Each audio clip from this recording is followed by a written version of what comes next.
Hello everyone, welcome to Anupa study facts. आज हम बात कर रहे हैं वर्ग एक पात्रता परीक्षा 2025 जीव विज्ञान के महत्वपूर्ण प्रश्न की। ये आज आपका प्रैक्टिस नंबर 17 है। इसमें आज हम कोशिका से संबंधित एमसीक्यूज को डिस्कस करेंगे। मैं पूरी कोशिश करूँगी कि लगभग 2 से 3 सेशन हम कोशिका के बारे में डिस्कस करें, जिसमें जितने सारे कंसेप्ट क्लियर हो सकते होंगे वो मैं आप लोग को क्लियर कर दूँगी। दोपहर 2 बजे वाला सेशन है ये वाला, और आप चाहें तो 6 बजे वाला, शाम में 6 बजे वाला सेशन भी अटेंड कर सकते हैं। वो इंग्लिश मीडियम स्टूडेंट्स के लिए, मतलब उसमें जो एमसीक्यूज़ हैं वो लैंग्वेज इंग्लिश में रहती है। बात की जो मेरा एक्सप्लेनेशन है वो तो बायलिंगुअल ही चलता है। तो सेशन पसंद आए तो शेयर कर सकते हैं। तो चलिए फिर आज का सेशन शुरू करते हैं। छोटी कोशिकाएं अधिक सक्रिय होती हैं, तो क्यों होती हैं? क्योंकि उनमें जो न्यूक्लियोसाइटोप्लाज्मिक रेशियो होता है वो ज़्यादा होता है, और उच्च सतह क्षेत्रफल प्रति इकाई आयतन मतलब उच्च होता है। इकाई आयतन होता है वो भी उच्च होता है, और जो न्यूक्लियोसाइटोप्लाज्मिक रेशियो है वो भी उच्च होता है। तो दोनों ही सही हैं।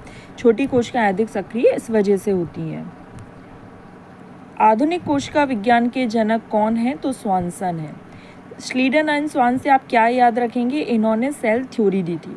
विर्चो से आप याद रखेंगे कि इन्होंने ओमिनिस सेलुला ए सेलुले बताया था, मतलब new cells arises from pre existing ones. जो नई कोशिकाएं होती हैं वो पूर्ववर्ती कोशिकाओं से ही उत्पन्न होती हैं। जैसे ही कोशिका भिन्नत होती है तो उसकी जो पूर्ण शक्तता है वो घट जाती है। प्रोकैरियोटिक एवं यूकैरियोटिक कोशिका में मुख्य अंतर क्या है? तो कोशिका के आकार, आकृति, या फिर जीव द्रव का रासायनिक अवयव, या केंद्रीय पदार्थ का संगठन। केंद्रीय पदार्थ के संगठन में प्रोकैरियोटिक में क्या होता है? जो न्यूक्लियर मेम्ब्रेन होती है वो एब्सेंट होती है, कंपार्टमेंट्स नहीं होते हैं। और यूकैरियोट्स में इस तरीके से कंपार्टमेंट पाए जाते हैं। निम्न में से किसकी कोशिकाओं में अंतः कोशिकीय कोष्ठक नहीं पाए जाते? अभी हमने बात करी कि जो कंपार्टमेंट्स हैं वो नहीं पाए जाते हैं। तो किस में? प्रोकैरियोटिक कोशिकाओं में। कोशिका पूर्ण शक्तता दर्शाएंगी कब? यूकैरियोटिक कोशिका में, जीवाणु में, अनावृत बीजों में, या सभी पौधों में? तो पूर्ण शक्तता मतलब टोटीपोटेंसी वो कहाँ बताती हैं? प्लांट्स में। टोटीपोटेंसी मतलब एक सेल से पूरी प्लांट का निर्माण हो जाना। कोशिका सिद्धांत का अपवाद कौन सा है? तो वायरस। याद रखेंगे कोशिका सिद्धांत किसने दिया? तो स्लीडन एंड स्वान ने दिया।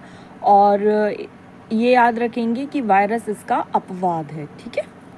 नेक्स्ट है, कोशिका शब्द सबसे पहले किसने प्रयोग करा था? तो रॉबर्ट हुक ने करा था।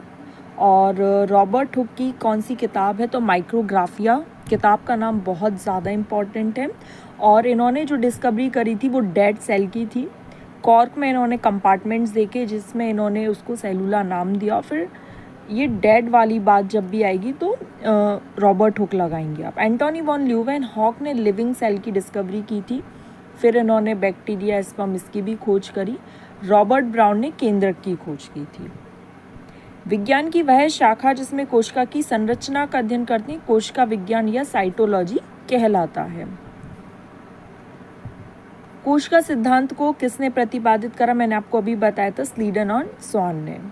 आर विर्चो से आप क्या याद रखेंगे? ओमिनिस सेलुला ए सेलुले।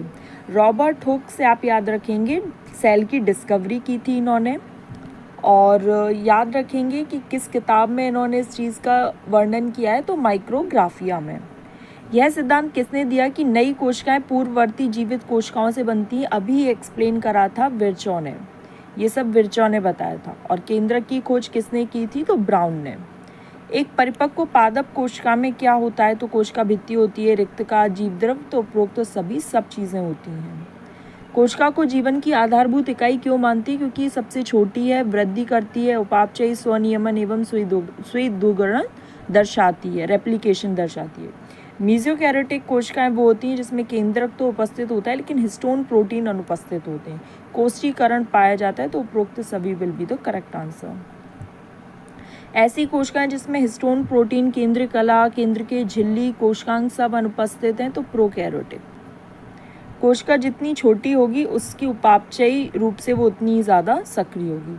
तो गाइज़ यहाँ पर हमारा सेशन कंप्लीट हुआ। आई होप आपको सेशन पसंद आया हो। हमने अभी कुछ क्वेश्चन डिस्कस करें, ऐसे हम 2-3 सेशन सेल के ऊपर लेकर आएंगे जिससे आपके सारे कंसेप्ट क्लियर होते जाएंगे। आज आपको क्या याद रखना है, जैसे रॉबर्ट हुक के बारे में, रॉबर्ट ब्राउन के बारे में, एंटोनी वॉन ल्यूवेनहॉक के बारे में, स्लीडन स्वान के बारे में, विर्चॉ के बारे में, ये सारे पॉइंट्स आप लोगों को बहुत अच्छे से याद रखने हैं।